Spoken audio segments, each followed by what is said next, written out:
நானும் கர்த்தாவே உம்மை நம்பியுள்ளேன். யோவான் சுவிசேஷம் 21வது அதிகாரம். யோவான் சுவிசேஷம் 21வது அதிகாரத்தின் 9வது வசனம் 13வது வசனம் நாம் வாசிக்க கேட்கலாம். அவர்கள் கரையிலே வந்து இறங்கின போது கரிநெருப்பு போட்டு இருக்கிறதையும் அதன் மேல் மீன் வைத்திருக்கிறதையும் அப்பத்தையும் கண்டார்கள். அப்பொழுது இயேசு வந்து அப்பத்தையும் மீனையும் எடுத்து அவர்களுக்கு கொடுத்தார். ஒரு விசை கூட கரங்களை உயர்த்தி ஹalleluya, ஆமென். இந்த மாதம் கர்த்தர் தந்த அருமையான வார்த்தை. ஆண்டு சமத்துல வாக்குத்தத்தத்துக்காய் ஜெபித்த போது வாக்குத்தத்தமாய் காட்டி தரல, ஆனா இந்த வேத பகுதி ஆண்டவர் வந்து கிருபையாய் காண்பித்து தந்தார். சீஷர்கள் மீன் பிடிக்க போறாங்க, அவங்களுக்கு ஒண்ணுமே பிடிக்கல. அவங்க பொழுது விடிந்த போது இயேசு கரையில நிற்கிறார். ஆண்டவர் வந்து நம்ம ஒவ்வொரு காரியத்துக்காக ஓடும் போது அந்த காரியத்துக்கான ஓட்டத்தை எங்க ஸ்டாப் பண்ணணும்னு அவருக்கு தெரியும். ஒரு ஆமேன் சொல்லுங்க பார்க்கலாம். ஆமே. கடல்ல சஞ்சரிக்கிறவர்களுக்கு நம்பிக்கை என்ன தெரியுமா? ஒரு கரை உண்டு. ஆமே. ஆனா நடு கடல்ல இருக்கிறவங்களுக்கு என்ன தெரியாது தெரியுமா? அவங்களுக்கு கரை தெரியாததுனால எது இல்லாம ஆயிராது? கரை இல்லாம ஆயிராது. கடற்கரை ஓரத்தில் நிறைய பேர் இருக்கிறீங்க, அதனால என்னோட சூப்பரா சொல்றீங்க. ஆமே. எனக்கு கரை தெரியாததுனால கரை இல்லாமல் ஆகாது. கரை உண்டு, கரை உண்டு. ஆமேன் சொல்லுங்க பார்க்கலாம். என்மேல் அக்கறை உள்ளவர், நான் எந்த காரியத்துக்காய் ஓடுகிறேன் என்று தெரியும். ஹalleluya. அவர் கரையில வர வைப்பார். கரையில் வந்து இறங்கின போது கரி நெருப்பு போட்டிருக்கிறதையும் அதன் மேல் மீன் வைத்திருக்கிறதையும் அப்பத்தையும் கண்ட. இன்னைக்கு ஒரு பெரிய செய்தி. கடந்த வாரத்தில் சிங்கப்பூர் ஊழியத்துக்கு கிருபை செய்தார். அதுல ஃபர்ஸ்ட் டே வந்து ஒரு ஃபெலோஷிப்ல ஆண்டவர் ஒரு வேர்டை கொடுக்க வச்சார். அதுதான் நான் இன்னைக்கு கொஞ்சம் டீட்டெயிலா அவங்க மத்தியில சொல்லும்படி ஏவப்பட்டதுனால அதை நான் சொல்லும்படி விரும்புறேன். அவர் நின்று, எனக்கு தெரிஞ்சு என்னுடைய அறிவுல இதுக்கு முன்னாடி இங்கே சொல்லியிருந்தா நீங்க நோட் பண்ணி சொல்லலாம். இந்த இடத்துல சீச்சர்கள் அவர் பிள்ளைகளே கூடுவார் நினைக்கிறேன். ஆமே, பிள்ளைகளே அப்படித்தானே கூடுவார். 5வது வசனத்தை பாருங்க, வாசிங்க. இயேசு அவர்களை நோக்கி, இந்த அவர்கள் யாரு? சீஷர்கள். ஆமே. பேர் சொல்லி கூப்பிட்டு இருக்கிறார். வேற எப்படி எல்லாம் கூப்பிட்டு இருக்கிறார் சொல்லுங்க பார்க்கலாம். சிநேகிதர்னு கூப்பிட்டு இருக்கிறார். அப்புறம் சகோதரன் சொல்லி இருக்கிறார். சூப்பர். ஆனா இந்த இடத்துல அவர் எப்படி ட்ரீட் பண்றார் தெரியுமா? பிள்ளைகளே அப்படிங்கிறார். ஆமே, பிள்ளைகளே அப்படிங்கிறார்.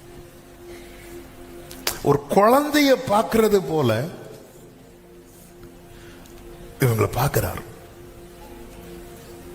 ஆமே, பிள்ளைகளே. வேறையும் நிறைய சொல்லி இருக்கிறார். அற்ப விசுவாசி இப்படி எல்லாம் சொன்னவர் இந்த இடத்துல. அப்ப இந்த இடத்துல இயேசு எதை பார்க்கல அப்படின்னா, குறைய பார்க்காம பலவீனத்தை பார்க்கிறார். நம்முடைய பலவீனம் சிலருக்கு குறையா தெரியும். ஆனா ட்ரீட் பண்ற டாக்டருக்கு அது எதுவா தெரியும் தெரியுமா? பலவீனமா தெரியும். நானே உன் பரிகாரியாகிய கர்த்தர். ஹalleluya. நானே. ஆமே, ஹalleluya. Best doctor Jesus Christ. பிள்ளைகளே, புசிக்கிறதுக்கு ஏதாகிலும் உங்களிடத்தில் உண்டா என்றார். அதற்கு அவர்கள் சில காரியத்தை கோரசா சொல்லுவோம், விசுவாசத்தை கோரசா சொல்ல மாட்டோம். ஆமே. நீங்கள் என்ன யாருன்னு சொல்லுகிறீர்கள் அப்படின்னா ஒரே ஒருத்தன் சொல்லுவோம், அது நீர் உன்னதமான தேவனுடைய குமாரனாகிய கிறிஸ்து. விசுவாசத்தை பேசும்போது தனியா பேசுவோம். ஆனா இல்ல, கஷ்டம், நடக்காது, இதெல்லாம் எப்படி தெரியுமா சொல்லுவோம்? கோரசா சொல்லுவோம். ஆமே, ஹalleluya. ஒண்ணுமே இல்லை. அப்போ வந்து கரையில வந்து இறங்குறாங்க. கரைக்கும் இவர்கள் இருக்கிறதுக்கும் 200 முழம் தூரம் என்று வேதத்தில் சொல்லப்பட்டிருக்கிறது. அவங்க கரையில வந்து இறங்கி பார்த்த போது இவர் எல்லாமே ஆயத்தம் பண்ணி வைத்திருக்கிறார். இந்த இடத்துல அவர் எனக்கு என்ன தேவைன்னு அவருக்கு தெரியும். உங்களுக்கு இப்ப என்ன தேவை, நீங்க எதுக்காக ஓடிட்டு இருக்கிறீங்க? நான் நம்புறேன் இந்த மே மந்த் ஃபர்ஸ்ட் டேல கேக்குறீங்கல்ல, ஒரு ஸ்டாப் வச்சிருக்கிறார். எங்கேயும் ஒரு ஸ்டாப் வச்சிருக்கு. அதுல இறங்கும் போது அந்த நன்மையை நீங்க பாப்பீங்க. நம்புறவங்க மட்டும். ஹalleluya. யோசுவாவின் புஸ்தகம் 15வது அதிகாரம் அதனுடைய 16, 17, 18, 19 வசனங்களிலே 2 நபர்களை குறித்து முக்கியமாக சொல்லப்பட்டிருக்கிறது. ஒருவன் காலேப், காலேபுடைய மகள் அக்சாள். ஆமென். அந்த வசனங்களை நம்ம வாசிக்க கேட்கலாம். கீரியாத் செப்பேரை சங்காரம் பண்ணி பிடிக்கிறவனுக்கு என் குமாரத்தியாகிய அக்சாளை விவாகம் பண்ணி கொடுப்பேன் என்று காலேப் சொன்னான். அப்பொழுது காலேப்பின் சகோதரனாகிய கேனாசின் மகன் ஒத்தினியேல் அதை பிடித்தான். ஆகையால் தன் குமாரத்தி அக்சாளை அவனுக்கு விவாகம் பண்ணி கொடுத்தான். அவள் புறப்படுகையில் என் தகப்பனிடத்தில் ஒரு வயல்வெளியை கேட்க வேண்டும் என்று அவனிடத்தில் உத்தரவு பெற்றுக்கொண்டு கழுதை மேலிருந்து இறங்கினார். காலேப் பார்த்து, உனக்கு என்ன வேண்டும் என்றார். அப்பொழுது அவள், எனக்கு ஒரு ஆசீர்வாதம் தர வேண்டும். எனக்கு வறட்சியான நிலத்தை தந்தீர், நீர்ப்பாய்ச்சலான நிலத்தையும் எனக்கு தர வேண்டும் என்றார். அப்பொழுது அவளுக்கு மேற்புறத்திலும் கீழ்ப்புறத்திலும் நீர்ப்பாய்ச்சலான நிலங்களை கொடுத்தார். ஹalleluya. ஆமா, இனி எல்லாரும் கவனிங்க. அதனாலதான் அவ்வளவு வசனத்தையும் வாசிச்சாச்சு. இனி நீங்களும் கவனிங்க. ஆமென். ஹalleluya. ஆமென். நல்ல தெரிந்த வேத பகுதி, இங்கே பல முறை பேசப்பட்ட வேத பகுதி. ஆனாலும் இந்த நாளிலே இது பேசும்படி ஏவப்பட்டதுனால ஒன்றை புரிந்து கொள்ளுங்கள். இங்க ஒரு தகப்பன் பிள்ளைக்கு இடையே இருக்கிற உறவை குறித்து சொல்லப்பட்டிருக்கிறது. ஆமென். முதல் காரியம், ஆமென், நமக்கு ஒரு நல்ல தகப்பன் உண்டு. ஹalleluya. இந்த விசுவாசம் நம்ம இருதயத்தில் ஆழமா இருக்கணும். அதாவது பிள்ளைக்கு, இந்த காலேப் அக்சாள் விஷயத்துக்கு வரும். பிள்ளைக்கு வயசாகுது, எப்படியாவது ஏதாவது ஒரு கல்யாணம், அப்படி காலேப் வந்து செட் பண்ணவே இல்லை லைஃப. ஜெயிக்கிறவனுக்கு என் பிள்ளை அப்படி, அவ்வளவுதான். அப்ப பிள்ளையுடைய ஃபியூச்சரை குறித்த காலேபுடைய விருப்பம் என்ன அப்படின்னா, என் பிள்ளை லைஃப் எப்படி இருக்கணும் தெரியுமா? ஜெயமா இருக்கணும், ஜெயமா இருக்கணும். அவ்வளவு. ஏதோ வயசாச்சுப்பா ஏதோ ஒண்ணு, அப்படி கிடையாது. ஒரு தேவ ஆவியை பெற்ற காலேப், அக்சாள், ஆமே, ஏதோ ஒருத்தருக்கு பிள்ளை, அப்படி என் மக அப்படி கிடையாது. ஜெயிக்கிறவனுக்கு. இங்க ராஜாக்கள் எல்லாம் அந்த காலத்துல பாத்தீங்கன்னா தன் பிள்ளைகளை யாருக்கு தான் கொடுப்பாங்க தெரியுமா? சவுலுக்கு வந்து தாவீத மருமக ஆக்குறதுக்கு ஒரு ரீசன் என்ன தெரியுமா? அவன் ஜெயித்தவன், ஜெயிக்கிறவன். அப்ப பிள்ளையுடைய ஃபியூச்சரை தகப்பன் எப்படி செட் பண்றாரு, எப்படி டிசைட் பண்றாரு அப்படின்னா, அதுக்கு மேல என்ன எழுதப்பட்டிருக்கணும் தெரியுமா? ஜெயம். எல்லாரும் சொல்லுங்க பார்க்கலாம். அதன் அர்த்தம் என்ன? என் வாழ்க்கைய எனக்கு ஒரு தகப்பன் தீர்மானித்திருக்கிறார். அதுல தோல்வி என்று இருக்காது, அதுல ஜெயம் என்று தான் இருக்கும். ஆமென் சொல்லுங்க பார்க்கலாம். அடுத்து இந்த 2 பேருடைய உறவுல, இந்த ஃபர்ஸ்ட் பாயிண்ட்லயே இன்னொன்னு சொல்ல விரும்புறேன். தகப்பனை குறித்து நான் 2வது சொல்றேன், அக்சால குறித்தும் சொல்லணும். அக்சால் லைஃப்ல இப்படி ஒரு தீர்மானத்தை எடுத்து காலேப் நடப்பிக்கிறதுக்கு இன்னொரு முக்கியமான காரியம் என்ன அப்படின்னா, லைஃப வந்து டிசைட் பண்ற அந்த ஃபுல் ரைட்ஸ அக்சால் யார்கிட்ட கொடுத்திருந்தா அப்படின்னா, அப்பாட்ட கொடுத்திருந்தா. ஆமே, அப்பா எனக்கு ஒருத்தனை பிடிச்சிருக்கு, அப்படி வரல. உங்கள்கிட்ட இதில் எப்படி சொல்லணும் தெரியல. ஒரு ரவுண்டு போயிட்டு வருமா, ஒரு டீ குடிக்க போமா, நீங்க தான் அம்மா கிட்ட எப்படியாவது பேசி எதுக்கு என்னையும் வெளியே தள்ளதுக்கா, இப்படி வரல. ஆமே, அப்பா டிசைட் பண்றார். வாழ்க்கையை தகப்பன் தீர்மானிக்கிறார். ஆமேன். ஒரு உலக தகப்பன், காலேபு வேறாவின்னு சொன்னாலும் ஒரு உலக தகப்பன் தானே. ஒரு உலக தகப்பன் தன் மகளுடைய வாழ்க்கையை தீர்மானிக்கும் போது, ஆமே, என் மக லைஃப் எப்படிதான் இருக்கணும் தெரியுமா? தோல்வியா இருக்கக்கூடாது, ஜெயமா. பரலோக தகப்பனை பாருங்க. ஆமே, இங்கே காலேப் மக்சால யாருக்கு கொடுக்கிற அப்படின்னா, அவன் கீரியாத் செப்பேரை ஜெயிக்கிறான் தெரியுமா? ஜெயிக்கிற ஒத்தினியலுக்கு கொடுக்கிறான். பிதாவாகிய தேவன் நம்மளை யார்கிட்ட கொடுத்திருக்கிறார் தெரியுமா? மரணத்தை, பாவத்தை, பாதாளத்தை, உலகத்தை, பிசாசை ஜெயித்த நல்ல கைகளை தட்டி ஜெயித்தவர் கையில நான் கொடுக்கப்பட்டிருக்கிறேன். ருசித்தவங்க மட்டும்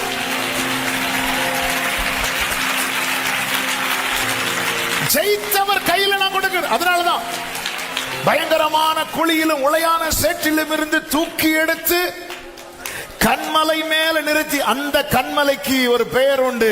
அந்த கண்மலை கிறிஸ்துவே. இரண்டாவதாக, தகப்பன் தருவதை சந்தோஷமாய் ஏற்றுக்கொள்ளுங்கள். இந்த காலேப் திருமணம் செய்து கொடுக்கிறான் மகளுக்கு, ஒத்தினியல். நல்ல மேரேஜ், சூப்பரா நடந்தாச்சு. ஆனா திருமணம் கொடுத்துட்டு கையோட என்ன கொடுக்கிறார் அப்படின்னா, ஒரு வறட்சியான நிலத்தை காலேப் கொடுக்கிறான். இந்த அக்சால் முதல்ல என்ன பண்றாங்க அப்படின்னா, அதை அக்செப்ட் பண்றாங்க, ஏற்றுக்கொள்றாங்க. அதாவது ஒன்ன தகப்பன்ட்ட கேட்கறதுக்கு முன்னாடி அவர் என்ன தருகிறாரோ அதை ஏற்றுக்கொள்ள பழகணும். அக்செப்டன்ஸ் இருக்குல்ல, நம்ம ஏற்றுக்கொள்ளுகிறோம் தெரியுமா? ஆமா, acceptance is an expression of honoring God.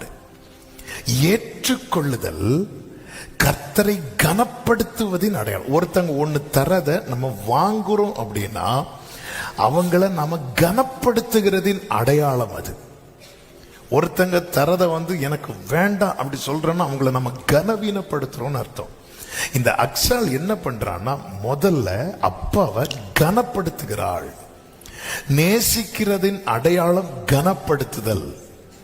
நம்ம ஆண்டவரை உம்மை நேசிக்கிறேன்னு சொல்றோம், ஆண்டவர் தருகிறதை நாம் ஏற்றுக்கொள்ளாமல் இருக்கிறோம்.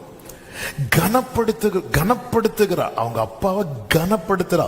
அதன் அடையாளம் தான் தரும்போது முகத்தை இப்படி இழுத்து வைக்கல, எனக்கு ஒண்ணு வேண்டாம், எனக்கு ஒண்ணு வேண்டாம், அதையும் நீங்களே வச்சு அப்படி எதுவுமே சொல்லல. அவ அக்செப்ட் பண்றா. ஆமே, தகப்பன் தருவதை அப்படியே ஏற்றுக்கொள்ளணும். இது எதை காண்பிக்கிறது தெரியுமா? அப்பா மேல இருக்கிற அந்த நன்றி உணர்வையும் காண்பிக்கிறது. அக்சால் ஆரம்பித்தது நன்றியோடு ஆரம்பிக்கிறா, அதுக்கப்புறம் தான் விண்ணப்பத்தை வைக்கிறாள். விண்ணப்பம் ரெண்டாவது. ஃபர்ஸ்ட் நம்ம ஆண்டவருக்கு நன்றி உள்ளவர்களா இருக்கணும். எப்படி நன்றி உள்ளவர்களா இருக்கணும்? அவர் என்ன லைஃப் தந்திருக்கிறாரோ, அவர் என்ன நமக்கு செட் பண்ணி கொடுத்திருக்கிறாரோ அதை நிறைவோடு ஏற்றுக்கொள்ள பழகணும். ஏற்றுக்கொள்ள பழகணும். ரீகன் கோமஸ் அண்ணன் அவங்க பாடி இருக்கிறாங்க, நீர் தந்த இந்த வாழ்வுக்காய் உம்மை என்னாலும் ஸ்தோத்தரிப்பேன். ஆமென். அவங்க அவங்க அவங்க லைஃப் உங்களுக்கு தெரியும், நீங்க பார்த்திருப்பீங்க. அவங்க வீல் சேர்ல தான் இருப்பாங்க. ஆமா, அவங்கள எப்படி பரிதாபம் பார்க்கறதுல அவங்களுக்கு பிடிக்காது. அவங்கள பொறுத்த வரைக்கும் அவங்க கர்த்தர்கள் எப்படி இருக்கிறாங்க தெரியுமா? சந்தோஷமா இருக்கிறாங்க. ஆமே, அவங்க கிட்ட பலமுறை பேசி இருக்கிறேன். அவங்க ஒரு நாள் அவங்க பலவீனத்தை சொல்லி இன்டைரக்டா கூட புலம்புனது கிடையாது. மாறாக அவங்க அக்செப்ட் பண்றாங்க, அதை ஏற்றுக்கொள்றாங்க. இது என் அப்பா எனக்கு தந்த லைஃப். இந்த வறட்சியான நிலத்தை காலை கொடுக்கிறார். அப்ப ஒரு காரியம் எதுக்கு நான் ஆரம்பத்துல ஒன்ன சொன்னேன் அப்படின்னா, வாழ்க்கையில ஜெயம் எழுதி இருக்கு. அப்போ தகப்பன் வறட்சியான நிலத்தை கொடுக்கிறாருன்னா அவருடைய திட்டம் என் பிள்ளை கஷ்டப்படணும்னு அவருக்கு திட்டமே கிடையாது. ஏன்னா பிள்ளைக்கு அப்படின்னா அவர் என்ன பண்ணிருக்கணும் தெரியுமா? யாரோ ஒரு ஆளுக்கு கட்டி வச்சிருக்கணும். ஆமே, நம்மை தூதர்கள் கையில கூட கொடுக்கல, தம்முடைய ஒரே பேரான குமாரன் கையில கொடுத்திருக்கிறார். கைகளை உயர்த்தி ஆமேன்னு சொல்லுங்க பார்க்கலாம். ஆமே, நம்ம அற்புதத்துல வெளியே வந்த கூட்டம் கிடையாது, ரத்தத்துல வெளியே வந்த கூட்டம். இஸ்ரவேல் எகிப்துல எவ்வளவு அற்புதங்கள் நடந்து, அந்த அற்புதம் இந்த அற்புதத்தினால நான் எகிப்தை விட்டு வெளியே வந்தேன் சொல்லவே முடியாது. சொல்ல முடியாது. மீட்பு அற்புதத்தில் அல்ல, மீட்பு ரத்தத்தில். ஆண்டவர் அற்புதங்களை செய்தார். சிவந்த சமுத்திரத்தை கடக்க ஒரு அற்புதம் செய்ய வேண்டியிருந்தது. அற்புதங்கள்லாம் ஆழ்ந்த வேலை நடக்கும். ஆனா அதை விட மேலான ஒரு மீட்பை கர்த்தர் நமக்கு தந்திருக்கிறார். அப்ப அப்படிப்பட்ட தேவன் என் லைஃப்ல ஒரு வறட்சியை வரதட்சணையாய் தந்து விட்டார். ஆமே, வறட்சியை தந்துட்டார். அந்த அம்மா, அந்த மகா வந்து அதை அக்செப்ட் பண்றாங்க, ஏற்றுக்கொள்றாங்க. ஆண்டவராக இயேசு கிறிஸ்து பிதாவின் இடத்துல போய் முறையிடுகிறார், இந்த பாத்திரம் என்னை விட்டு நீங்க குடும்பம் நீங்கும்படி செய்யும், ஆகிலும் என்னுடைய சித்தத்தின்படி அல்ல உம்முடைய சித்தத்தின்படி. 3 விசை ஜெபிக்கிறாங்க, 3 விசையும் பதில் இல்லை. அவங்க புரிந்துக்கிட்டாங்க இது அப்பா தந்தது. வெளியே வராரு, இயேசு வெளியே வந்ததும் சேவகர்கள்லாம் இயேசுவை பிடிக்க வராங்க. பேதுரு கத்தி எடுத்து ஒருத்தன் காதை வெட்டுறான். வெட்டினதும் ஆண்டவர் பேதுரு கை கொடுத்து அடுத்த செக்ரட்டரி நீதான். அப்படி சொல்லல. அவர் என்ன சொல்லுவார்னா, என் பிதா எனக்கு தந்த பாத்திரம் தட்டி போட்டுறாத. அவர் ஏற்றுக்கொண்டார்.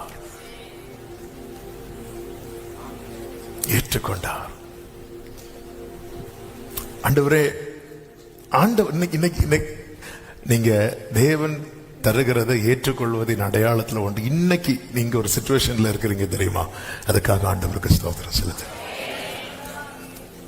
உங்களுக்கு ஒரு குடும்பத்தை தந்திருப்பார்ல, அதுக்காக ஸ்தோத்திரம் செலுத்துங்க. ஆமே, அவ முதல்ல அக்செப்ட் பண்றான். ஓகே, அப்பா தந்தாச்சு. ஏற்றுக்கொள்வது என்பது ஆமே ஒரு சரியான ஒரு மன பக்குவத்தையும் மனநிலையும் காண்பிக்கிறது. இத்தனை காலம் என தூக்கி சுமந்த என்னுடைய தகப்பன், தோளில் போட்டு வளர்த்த தகப்பன், என்னை கைப்பிடித்து நடக்க பழக்கின என்னுடைய தகப்பன், என்னை வளர்த்து ஆளாக்கின தகப்பன் எனக்குன்னு ஒண்ணு தந்திருக்கிறாங்க. அதை நான் ஏற்றுக்கொள்ளணும். இந்த வாழ்க்கையின் பாதையை நியமித்தது கர்த்தர்.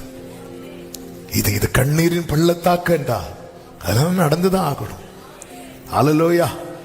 என்னதான் தானியேல் ரக்கம் காலைல இந்த வாக்குத்தத்த ஆராதனையில சொன்னது போல சில பாதைகளை பயணிச்சுதான் ஆகணும். நான் அதை சந்தோஷமாய் ஏற்றுக்கொள்ளுது. அப்பா எனக்கு தந்தது. ஆமாம், அடிக்கடி இந்த எக்ஸாம்பிள் சொல்லி இருக்கிறேன். சில நியூஸ் எல்லாம் வரும், பார்த்துருக்கீங்களா? ஆமாம், பிள்ளைகளுக்கு விஷம் கொடுத்து பெற்றோர் தற்கொலை அப்படின்னு இருக்கும். அந்த பிள்ளைகளுக்கு அது என்னன்னு தெரியாது தெரியுமா? விஷம்னு தெரியாது. கடன் பிரச்சனை, அந்த பிரச்சனை, இந்த பிரச்சனை, தலை காட்ட முடியாம குடும்பமா சூசைட் பண்ணும்போது சில அந்த செய்தியெல்லாம் பார்க்கும்போது ஆமே பாருங்க, அந்த பிள்ளைக்கு பிடிச்ச ஃபுட்ல அந்த விஷத்தை கலந்துருப்பாங்க. அந்த பிள்ளைக்கு அது விஷம்னு தெரியாது. அந்த பிள்ளைக்கு ஒண்ணு தெரியும், இது எங்க அம்மா தராங்க, இது எங்க அப்பா தராங்க, இது மட்டும்தான் தெரியும், வேற ஒண்ணுமே தெரியாது. இது அப்பா அம்மாவை பாக்குறாங்க, அம்மா கைய பாக்குறாங்க, அப்பா கைய பாக்குறாங்க. ஆமே, ஒருபோதும் நம் தகப்பன் அப்பத்துக்கு பதில் கல்லை தரமாட்டார், மீனுக்கு பதில் பாம்பை தரமாட்டார், முட்டைக்கு பதில். இதை நம்புனீங்கன்னா அவர் தரதை ஏற்றுக்கொள்ளுங்க. அவர் என்ன நியமித்திருக்கிறாரோ ஆமென், அதை ஏற்றுக்கொள்ளுங்க. கைகளை உயர்த்தி ஆமென் சொல்லுங்க பார்க்கலாம். மூன்றாவது ஒரு காரியம், இந்த வறட்சியான நிலத்தை கொடுத்ததற்கு பின்னாக இருக்கிற திட்டம் என்ன, நோக்கம் என்ன? இது ஒரு தண்டனை அல்ல, இது ஒரு திட்டம். என்ன திட்டம் தெரியுமா? இவ யாருடைய மகா தெரியுமா? காலேபுடைய மகா. காலேப் அப்படின்னாலே நமக்கு தெரியும், இவர் மற்றவங்கள மாதிரி கிடையாது, ஒரு ஸ்பெஷல் விசேஷித்த ஆவி உடையவன். அப்படி ஒரு நல்ல ஒரு நிலையில வளர்க்கப்பட்டவளுக்கு வறட்சியான நிலத்தை கொடுப்பதற்கான 1-2 காரணங்களை சொல்றேன். முதல் காரணம் என்ன தெரியுமா? இவ லைஃப்ல எதை படிக்கணும் தெரியுமா? தாழ்மையை படிக்கணும். தாழ்மையை படிக்கணும். நீங்க பழைய ஏற்பாட்டிலையும் சரி புதிய ஏற்பாட்டிலையும் சரி, ஆண்டவர் ஒரு மீட்புக்கு அப்புறம் இஸ்ரவேல் ஜனங்களுக்கு ஒரு ஆர்ப்பரிப்புக்கு அப்புறம் அவங்களை எங்க தான் கொண்டு போவார்னா வனாந்திரத்துக்கு தான் கொண்டு போவார். ஆண்டவராக இயேசு கிறிஸ்துவின் கீர்த்தி தேசமெங்கும் பரம்ப ஆரம்பித்ததும் இயேசு எங்க தான் போவார் தெரியுமா? வனாந்திரத்துல தான் போவார்.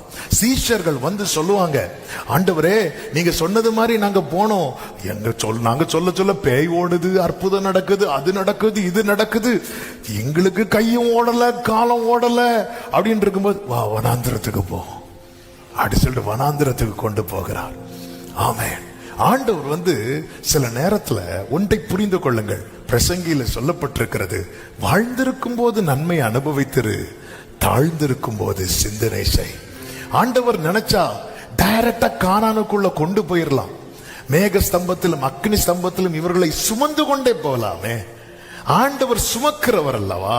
ஆனா சுமக்கிறதுக்கு பதில் ஏன் இந்த வனாந்திரத்தில் நடத்துகிறார் என்றால் தாழ்மை உள்ளவனுக்கு தான் கர்த்தர் என்ன கொடுக்கிறார் தெரியுமா? ஆமை கிருபை கொடுக்கிறார். ஒரு நாள் உனக்கு என்ன, நான் இன்னாருடைய பிள்ளையாக்கும் அப்படி சொல்லிட்டு உனக்கு அந்த ஒரு பெருமை வந்துட்டுன்னா நீ ஒத்தினியல சட்டினியல் ஆக்கிருவ. ஆமே, ஹல்லேலூயா. இப்ப பாருங்க, வந்து அந்த கழுதையிலிருந்து அப்படி இறங்குறான். கழுதையில ஏறி உட்கார வச்சாச்சு, ஒரு ராயல் ட்ரீட்மெண்ட், ஒரு பெரிய விருந்து. இவளை அனுப்பும் போது, என்னமா இது வணக்கமா அடி வச்சுக்கோன்னு சொல்லிட்டு கொடுக்கும் போதோ வாங்கிட்டான்.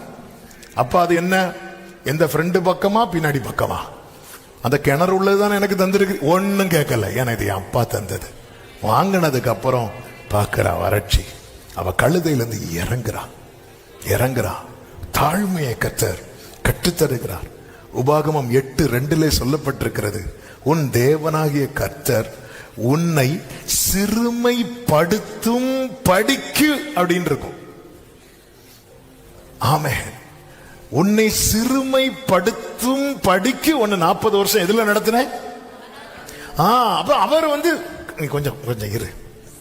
ஆண்டவர் வந்து நல்ல அப்படி எழும்பிட்டு இருக்கிற இடத்துல டக்குன்னு ஆண்டவர் புடுங்கிட்டு வனாந்திரத்துல விடுறாருன்னா புரிஞ்சுக்கோங்க, ஓகே ஆண்டவர் வந்து எனக்கு, நான் கோச்சிங் கிளாஸ்ல இருக்கிறேன். ஆமே, ட்ரைனிங் பீரியட். இன்னொரு முக்கியமான காரியம் இருக்கிறது, என்ன தெரியுமா? ஏன் இப்படி நடத்துறாருன்னா, உபாகம் 8:16 சொல்லப்பட்டிருக்கிறது, உன் பிதாக்கள் அறியாத மன்னாவினால் வனாந்திரத்தில் உன்னை போஷித்து பிதாக்கள்னா யாரெல்லாம் சொல்லுங்க? ஆபிரகாமுடைய விசுவாசம் இவங்களுக்கு இருக்குதா? இல்ல. ஆபிரகாமுக்கு தேவனோடு இருக்கிற அந்த நெருங்கின உறவு இவங்களுக்கு இருக்குதா? இருக்கு. இவங்க அதை ட்ரை பண்ணல. ஓகே. ஆனா இந்த வனாந்திரத்துல கர்த்தர் என்ன செய்யறார் அப்படின்னா, ஒரு புதிய காரியத்தை இவர்களுக்கு இன்ட்ரோடியூஸ் பண்றார், அறிமுகப்படுத்துகிறார். ஆமே, இவள் நினைக்கவில்லை. இவளுக்கு ஒரு நிலம் கொடுத்ததும் இவ என்ன நினைச்சா அப்படின்னா, இந்த ஒரு நிலம் எனக்கு போதுமானதா இருக்கும் என்று பார்த்தா அது வறட்சியான நிலம். ஆனா அவ திரும்ப வந்து கேட்டது இனி ஒரு நீர்ப்பாய்ச்சலான நிலத்தை தான் கேட்டா. வறட்சியை தந்துட்டீங்க, தண்ணியும் தாங்கன்னு கேட்கிறான். இதான் அவளுடைய கேள்வி, அவளுடைய வேண்டுதலே தான். அப்பா வறட்சியை கொடுத்துட்டீங்க, நீ தண்ணியும் கொடுங்க. ஆமே. ஆனா தகப்பன் கொடுத்தது என்ன தெரியுமா? மேற்புறத்திலும் கீழ்ப்புறத்திலும் அவர் ஏற்கனவே செட் பண்ணி வச்சுட்டார். இந்த வசனம் இருக்கிறது அல்லவா, உபாகமம் 8:16, நல்ல கவனமா கேளுங்க. வராந்திரத்துல தான் ஆண்டவர் புதிய காரியத்தை அறிமுகப்படுத்துவார். கைகளை உயர்த்தி ஒரு ஆமேன் சொல்லுங்க பார்க்கலாம். ஆமேன். ஆண்டவர் வந்து when everything looks empty, God introduces something unexpected and new. எல்லாம் எம்டியா இருக்கும் போது, ஒண்ணுமே இல்லாம இருக்கும் போது, ஒரு தேவ பிள்ளை புரிந்து கொள்ளணும், ஆண்டவர் புதிய ஒரு காரியத்தை இன்ட்ரோடியூஸ் பண்ண போகிறார். இந்த வார்த்தையை தியானிக்கும் போது இப்படிதான் ஆண்டவர் வந்து பார்க்க வைத்தார். என்ன பார்க்க வைத்தார்னா, ஆபிரகாமுக்கு விசுவாசம் இல்ல, ஆபிரகாமின் அனுபவம் இல்ல, ஆனா ஆபிரகாம் டேஸ்ட் பண்ணாத ஒரு மன்னாவை கர்த்தர் என்ன டேஸ்ட் பண்ண வைத்திருக்கிறார். ஹல்லேலூயா. முற்பிதாக்களின் அனுபவங்கள் நமக்கு இல்ல, முற்பிதாக்களின் விசுவாசம் இது எதுவுமே நமக்கு இல்ல. ஆனா என்ன கர்த்தர் வனாந்திரத்தில் நடத்துறாருன்னா, அவங்களுக்கு இன்ட்ரோடியூஸ் பண்ணாத ஏதோ ஒன்றை கர்த்தர் எனக்காக, நம்புறவங்க மட்டும் ஒரு ஆமென் சொல்லுங்க பார்க்கலாம். ஆபிரகாமுக்கு மன்னானா என்னன்னு கேட்பார், தெரியாது, இவங்களுக்கு தெரியாது. ஆண்டவர் புதிய ஒரு காரியத்தை, இதுதான் ஏசாயா 43 இருக்கிறது. இதோ நான் புதிய காரியத்தை செய்கிறேன், அது இப்போ. இதுக்கு முன்னாடி இல்ல. அப்ப இதுக்கு முன்னாடி என்ன ஆண்டவர் எம்டி ஆக்கிட்டார், என்ன ஆண்டவர் வெறுமையாக்கிட்டார், என்ன ஆண்டவர் வனாந்தரத்துல கொண்டு வந்துட்டார். புசிக்கிறதுக்கு அடுத்த நாளைக்கு என்னன்னே தெரியல. ஆமென், ஹல்லேலூயா. உங்க வாழ்க்கையில் அப்படிப்பட்ட நிலையில உங்க மேல ரட்சிப்பு இருக்கிறது, அழைப்பு இருக்கிறது, அபிஷேகம் இருக்கிறது, ஆனா ஒண்ணுமே இல்லை என்கிற நிலையில கொண்டு வர்றாருன்னா ஒரு புதிய காரியத்தை, இதோ நான் புதிய காரியத்தை செய்கிறேன், அது இப்பொழுதே தோன்றும், நீங்கள் அதை அறியீர்களா? நான் வனாந்திரத்தில் வழியையும் அவாந்திர வெளிகளில். எத்தனை பேர் நம்புறீங்க என் லைஃப்ல கர்த்தர் அனுமதித்த வனாந்திரத்தில் ஒரு புதிய காரியத்தை எனக்கு அறிமுகப்படுத்த போகிறார்? என் பிதாக்கள் அறிந்திராத, என் பிதாக்கள் அறிந்திராத, என் பிதாக்கள் அறிந்திராத, தேங்க்யூ ஜீசஸ், என் பிதாக்கள் அறிந்திராத, ஆமென், மன்னாவினா, ஓ ஜீசஸ். அவங்க ஃபெய்த் நமக்கு இல்ல, அவங்களுடைய எக்ஸ்பீரியன்ஸ் நமக்கு இல்ல. ஆண்டவரே அவங்கள நடத்தினீங்க, ஓகேப்பா, அவங்கள வீரர்கள், அப்பா அவங்கள லெஜெண்ட்ஸ். ஆண்டவரே எங்களே ஆண்டவரே கொண்டு வரீங்க, பிதாக்கள் அறியாத. ஆமென். வலது கரத்தை வானத்துக்கு நேராக உயர்த்து. நீங்க ஒரு புதுசா ஒரு காரியத்தை செய்ய போறீங்க ஆண்டவரே, அதை நான் நம்புறேன்ப்பா. அதனாலதான் இந்த வனாந்திரம், அதனாலதான் இந்த வனாந்திரம்.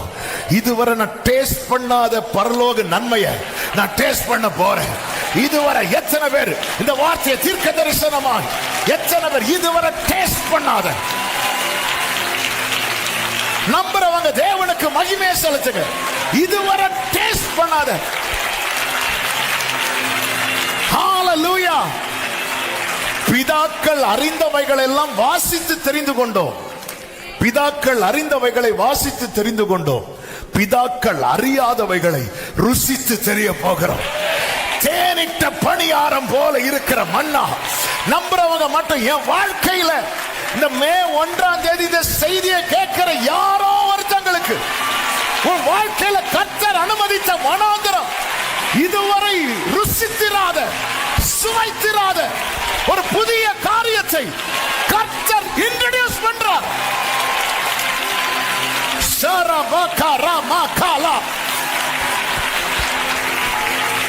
என்னுடைய மினிஸ்ட்ரியில, என்னுடைய லைஃப்ல, ஓ glory, விசுவாசிக்கிறவங்க அறிக்கை செய்யுங்க.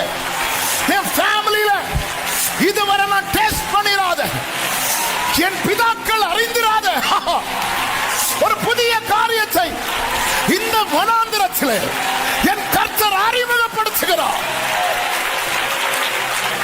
இதோ நான் புதிய காரியத்தை உங்கள் பிதாக்கள். அதனாலதான் யாருக்கும் சொல்லி தர முடியல. பிதாக்கள் அறியாததை நமக்கு தராருன்னா இன்னொருத்தங்களுக்கு அதுக்கு ஆலோசனை சொல்ல முடியாது, தெரியாது. உங்க காரியத்தை போய் சொல்லும் போது அவங்களுக்கு சொல்லித்தர தெரியாது. இது அவருக்கு தான் தெரியும், அவருக்கு தான் தெரியும். இந்த வனாந்திரத்துக்காக நீங்க குடும்பமா நன்றி சொல்லும்படியாய், என் தகப்பன் நல்லவர், என் தேவன் நல்லவர். ஹல்லேலூயா, ஹல்லேலூயா. ஆமென், ஆமென். எத்தனை பேர் நம்புறீங்க? இந்த வார்த்தையை பேசும்போது என் ஆவியிலே நான் களி கூறுகிறேன். ஆண்டவர் ஒரு புதிய காரியத்தை செய்ய போகிறார். அது இப்பொழுதே பிதாக்கள் அறியாத. ஆமென், ஆமென். வர்ஷிப் பண்ணுங்க. உடா ராபா கராபா.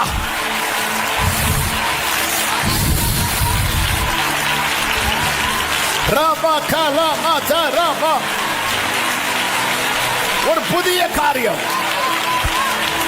இந்த ஜனத்தை எனக்கென்று ஏற்படுத்தினேன்.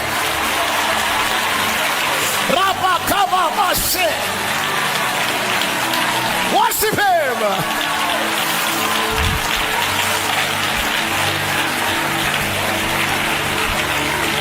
புதிய காரியத்தை எழுதுறவங்க எழுதி வச்சுக்கோங்க. இந்த வனாந்திரத்தில் கர்த்தர் ஒரு புதிய காரியத்தை என் வாழ்க்கையில அறிமுகப்படுத்த போகிறார். ஒரு புதிய துவக்கம், ஒரு புதிய காரியம். நீங்கள் அதை அறியீர்களா? புதிய காரியம்னா யாருக்குமே தெரியாது. யாருக்குமே தெரியாது. ஆமென். ஆபிரகாமுக்கு கர்த்தர் நடத்துவார்னு தெரியும். யெகோவா ஈரேன்னு சொன்னார். அவன் ஆபிரகாம் எக்ஸ்பீரியன்ஸ் பண்ணாத ஒண்ணு உண்டு. என்ன தெரியுமா? சமுத்திரத்தை பிளந்து அதுல நடத்துறது அவர் எக்ஸ்பீரியன்ஸ் பண்ணல. ஆமென். ஆபிரகாம் போஷிக்கப்பட்டார். எப்படி தெரியுமா? மெல்கிசேதேக்கு வந்து அப்போ ரசம் கொடுத்து ஆபிரகாம் எப்படி போஷிக்கப்படல தெரியுமா? ஆமென். வானத்திலிருந்து மன்னா பிதாக்கள் அறியாத, யாருமே இதுவரை டேஸ்ட் பண்ணாத, யாருமே இதுவரை அனுபவிக்கிறார் ஒரு புதிய காரியம். எத்தனை பேர் ஆமென் ஆமென் ஹalleluya. உங்க சாட்சி புதுசா இருக்கும். ஜீசஸ் யாருமே இதுவரை டேஸ்ட் பண்ணிராத உடாரமா கரா ஜீசஸ் ஜீசஸ்.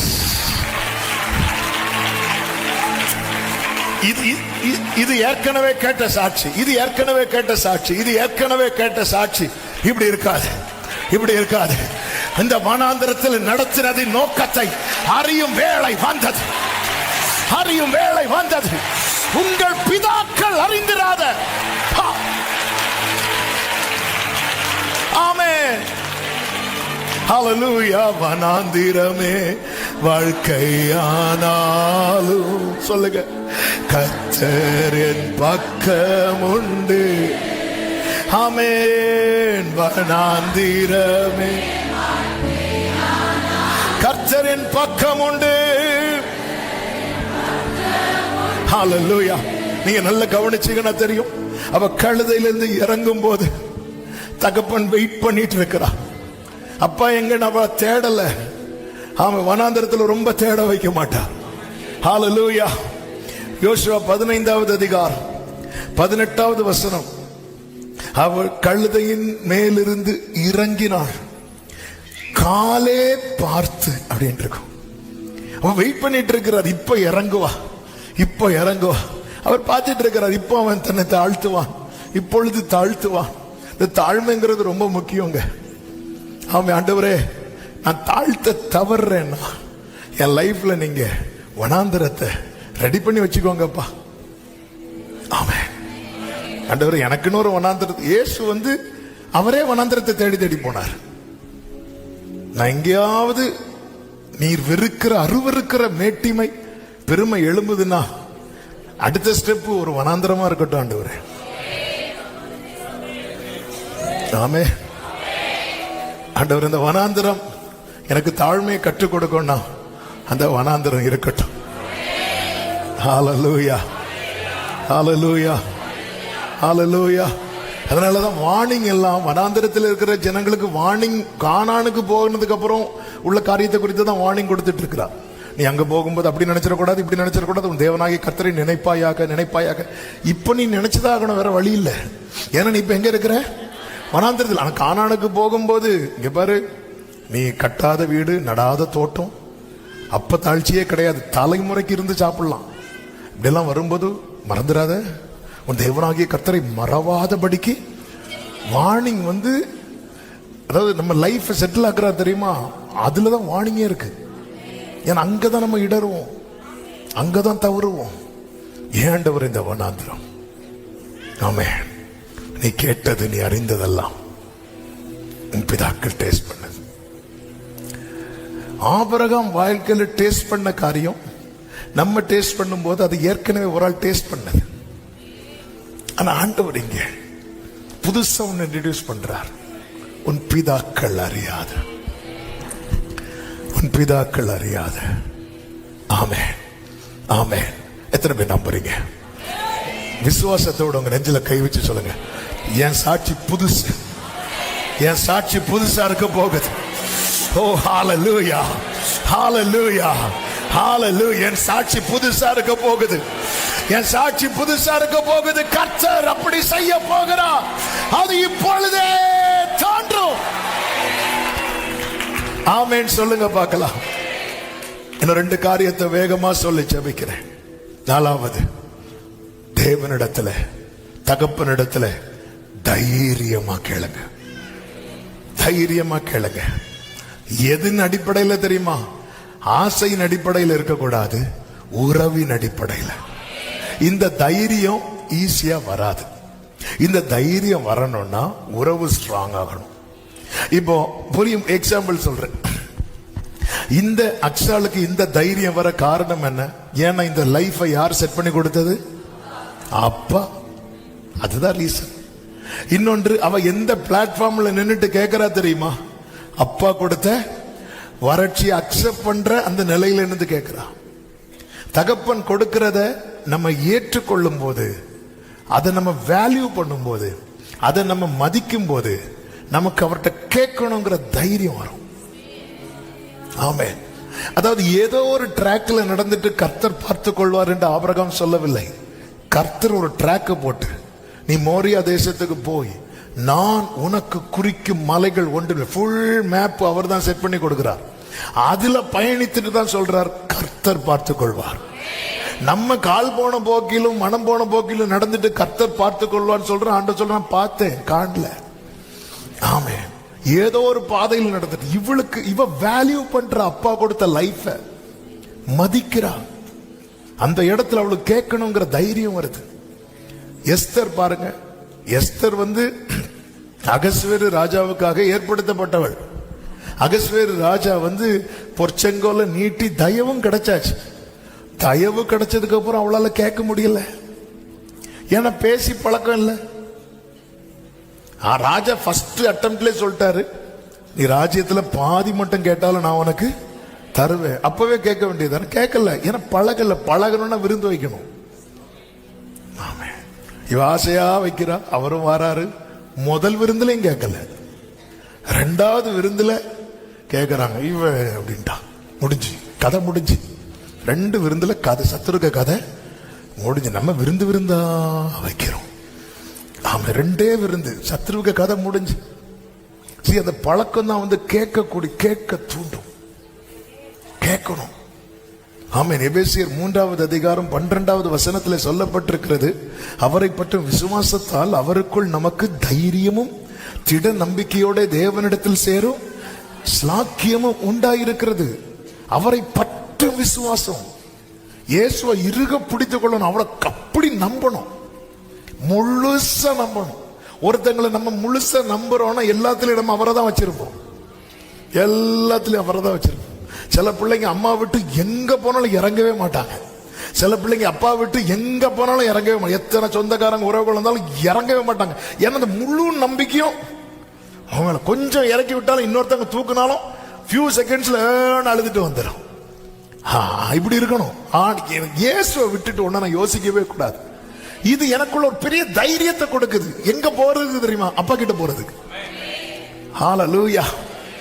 ஆமா. இந்த ரிலேஷன்ஷிப் தான் நமக்குள்ள ஃப்ரீடத்தையும் தைரியத்தையும் விடுதலையும் தைரியத்தையும் கொடுக்கும்.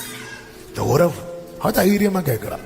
எனக்கு தந்தீங்கல்ல, ஏன் தந்தீங்கன்னு கேட்கல, தந்தீங்க எனக்கு இதையும் தான். உறவு அவளை கேட்க வைக்க தைரியப்படுத்துது. இன்னைக்கு அநேகருக்கு இந்த தைரியம் இல்ல. ஆண்டவரே சொல்ற சீஷங்கள்ட்ட, நீங்க ஒண்ணுமே கேட்காம இருக்கிறீங்களே, ஒண்ணுமே கேட்கல, கேளுங்கள் அப்படிங்கிறார். கேளு. நான் எப்படி ஆண்டவர் உங்கள்ட்ட கேட்பேன்? கேளுங்கள். கேட்கணும். ஆண்டவர் அதாவது வனாந்தரத்தை உங்க லைஃப்ல நீங்க எப்படி பார்க்கணும் தெரியுமா? இது வரப்போகிற நன்மைக்கான ஒரு டோக்கனா, ஆமே, ஒரு ஆரம்பமா, ஒரு அட்வான்ஸா பார்க்கணும். ஹல்லேலூயா. ஆமே. கேளுங்கள். இன்னொரு காரியம், டைம் ஆயிட்டு. 5வது, சிறந்தது இன்னும் வர இருக்கிறது. The best is yet to come. ஆமே. அவ கேட்கிறா, வறட்சியான நிலத்தை தந்தீங்க, நீர்ப்பாய்ச்சலான நிலத்தையும் தர வேண்டும். அப்பொழுது அவளுக்கு மேற்புறத்திலும் கீழ்ப்புறத்திலும் நீர்ப்பாய்ச்சலான நிலங்களை கொடுத்தா. ஆமே. பெஸ்ட், சிறந்தது. வனாந்திரத்தில் ஆமே உங்க லைஃபோடைய எண்டு கார்டு போட்டுறாதீங்க. ஆமே. டெட் எண்டா நீங்க அதை வனாந்திரத்தை பார்க்காதீங்க. வனாந்திரம் தான். வனாந்திரத்துல சாக போறோம், வனாந்திரத்துல சாக போறோம்னு சொன்ன அவ்வளவு பேரும் செத்தான். நம்ம எளிதாய் சுதந்திரிப்போம் சொன்ன காலேப் சுதந்திரித்தான். இன்னைக்கு இருக்கிற சூழ்நிலையை வச்சு இதோட என் கதை முடிஞ்சது, நான் இதுல சாக போறேன்னு சொல்லி நீங்களே ஃபுல் ஸ்டாப் வச்சிடாதீங்க. சிறந்தது வர இருக்கிறது, சிறந்தது வர இருக்கிறது. கைகளை உயர்த்தி ஆமேன் சொல்லுங்க பார்க்கலாம். ஆமேன். வனாந்திரம் செழிப்பான வயல்வெளியாய் மாறும் இன்னும் கொஞ்ச காலத்தில் அல்லவோ. ஹல்லேலூயா. ஆமேன் சொல்லுங்க பார்க்கலாம். கர்த்தர் எனக்காய் ஆயத்தம் பண்ணி வைத்திருக்கிறார். அந்த கரையில் சேரும் போது அந்த நன்மையை கர்த்தர் காண பண்ணுவார். நமக்கு ஒரு நல்ல தகப்பன் இருக்கிறார். எல்லாரும் எழுந்து நிற்கலாமா? ஹல்லேலூயா, ஹல்லேலூயா. Thank you Jesus. இயேசுவை நம்புவே, நாளெல்லாம் நான் பின்பற்றுவே, என்னை ஓ வெட்கப்பட்டு. ஹல்லேலூயா. ஒரே ஒரு நிமிஷம் எழும்பி நிக்க முடிஞ்சவங்க எழும்பிக்கோங்க. ஒரு 5 மினிட்ஸ்ல நான் ஜெபித்து முடிக்க விரும்புகிறேன். இந்த ஒரே ஒரு கோரஸை மட்டும் பாட போகிறோம். வனாந்திரமே வாழ்க்கையானாலும் ஒன்றை புரிந்து கொள்ளுங்கள், கரை நமக்கு தெரியாமல் இருக்கலாம், அதன் அர்த்தம் கரை இல்லை என்றல்ல, கரை இருக்கிறது. ஹல்லேலூயா. இயேசு நிற்கிறார், அவர் உயிரோடு இருக்கிறார். நமக்கு ஒரு நல்ல தகப்பன் இருக்கிறார். ஒரு விஷயம், வலது கரத்தை உயர்த்தி இடது கரத்தை இருதயத்தில் வைத்து, ஆண்டவரே, அநேகருடைய தொய்ந்து போன நம்பிக்கையை கர்த்தர் உயிர்ப்பித்திருக்கிறதை நாவில உணர்கிறேன். இந்த சத்தத்தை சமீபத்தில் தூரத்துல இருந்து கேட்கிற உள்ளமே, ஆமே, நீ அவருக்கு தேவை. நீ அவருக்கு போன போட்டு அப்படி கடல்லே அப்படி விடல. அவர் கரையில இருக்கிறார். உனக்கு ஒரு கரை உண்டு சகோதரா. ஆமா, அதுல வந்து சேரும் போது உனக்குன்னு ஆயத்தம் பண்ணுனத உன் கண்கள் காணும்படி செய்வார். கர்த்தர் நல்லவர். ஏன் எனக்கு இந்த வனாந்திரம் என்று கேட்கிறாயா? உன் பிதாக்கள் அறிந்திராத, இதுவரை யாருமே டேஸ்ட் பண்ணாத ஒரு புதிய காரியத்தை, ஒரு புதிய காரியத்தை. ஆமே. இன்னைக்கு இந்த வேர்டு தான் தலையிலேயே ஓடிட்டு இருக்கு. என் சாட்சி புதுசா இருக்கும். ஹல்லேலூயா. வேலை கிடைச்சுன்னு 4 பேர் சாட்சி சொல்றாங்க, ஆனா எனக்கு வேலை கிடைக்கிறது வித்தியாசமா இருக்கும். ஹல்லேலூயா. எனக்கு வாசல் திறக்கப்பட்டது 4 பேர் சாட்சி சொல்றாங்க, ஆனா எனக்கு திறக்கிறது வித்தியாசமா இருக்கும். எத்தனை பேர் நம்புறீங்க? பிதாக்கள் அறியாத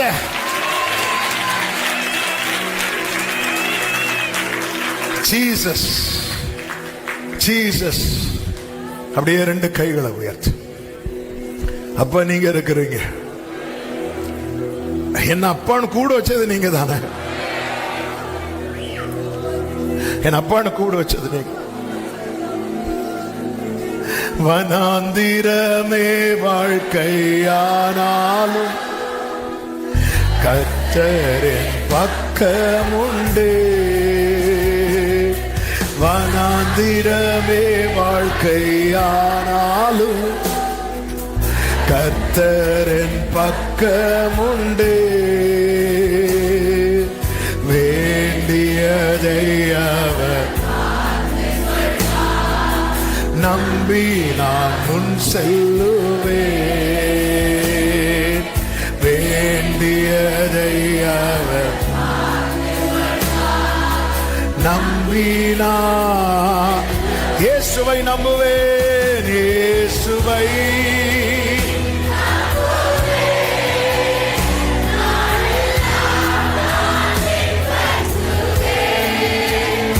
என்னை வெட்கப்பட்டு ஆமென். இயேசுவை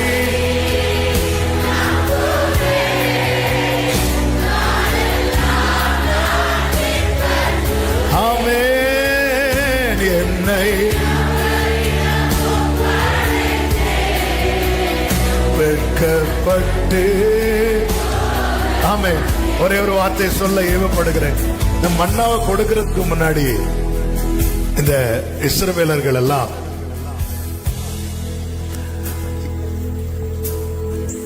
எகிப்தின் இறைச்சி பாத்திரங்கள் அண்டையில் இருந்ததை நினைச்சு அழுதாங்க.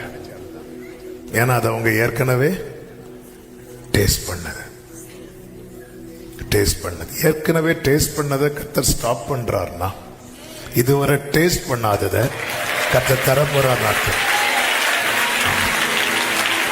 உங்க லைஃப்ல சிலதை ஸ்டாப் பண்ணி இருக்கிறார்ல, இப்போ கைகளை உயர்த்தி இயேசுவை நம்புவே நாளெல்லாம் நான்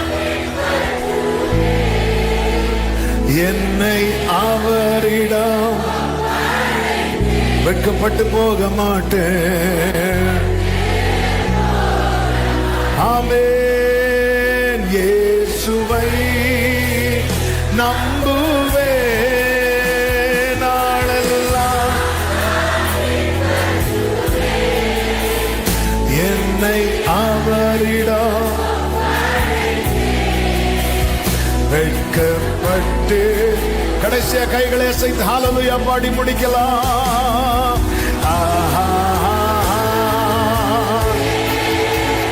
Glory.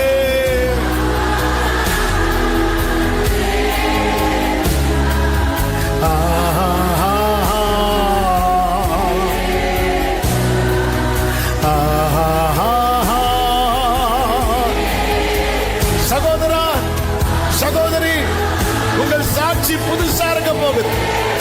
இதுவரை யாரும் சொல்லாத சாட்சி, இதுவரை யாரும் கேட்டிராத சாட்சி. Glory. ஆமென். நல்ல கரங்களை தட்டி ஆண்டவருக்கு மகிமை. முழு பலத்தோடு. ஆமென். ஆமென். ஹல்லேலூயா. Thank you Jesus. நன்றி ஆண்டவரே. கிருபை மிரக்கம் நிறைந்த தகப்பனே, இந்த நல்ல வேளைக்காய் நன்றி. இந்த முகத்தில் எங்களை வரவழைத்து பாட, துதிக்க, ஆராதிக்க, செபிக்க வைத்து தீர்க்க தரிசனமான வார்த்தைகளை நாங்க நம்பிட்டோம். நாங்க நம்புறோம். நீங்க புதிய காரியத்தை இன்ட்ரோடியூஸ் பண்ண போறீங்க, உருவாக்க போறீங்க. அது இப்பொழுதே தோன்றும். இப்பொழுதே. Yes Lord. பிதாக்கள் அறியாது, அவங்களுக்கு இது தெரியாது. என்ன ஒரு பிதாக்களுக்கு அறிமுகப்படுத்தாம சில காரியத்தை மறைச்சு வச்சு எங்களுக்கு வெளிப்படுத்த சித்தம் வைத்த உம்முடைய கிருபை எவ்வளவு பெரியதப்பா. நன்றி ஆண்டவரே. அப்படி ஒவ்வொருடைய வாழ்க்கையிலும் அப்பா இருக்கிறார். இந்த வறட்சி முடிவு அல்ல. நீர்ப்பாய்ச்சலான நிலங்களை அவர் தருவார். அவர் ஆயத்த மண்ணினதை எடுத்து தருவார்.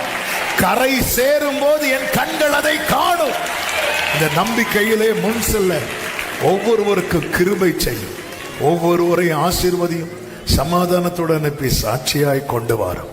எல்லா மகிமை கணம் உமக்கே செலுத்துகிறோம்.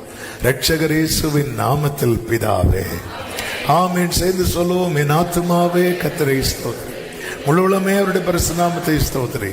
என் ஆத்துமாவே கர்த்தரை ஸ்தோத்திரி, கர்த்தர் செய்த சகல உபகாரங்களை மறவாதே.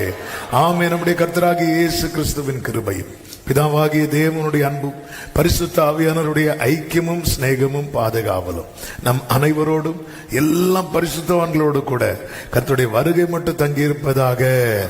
ஆமென். ஹல்லேலூயா.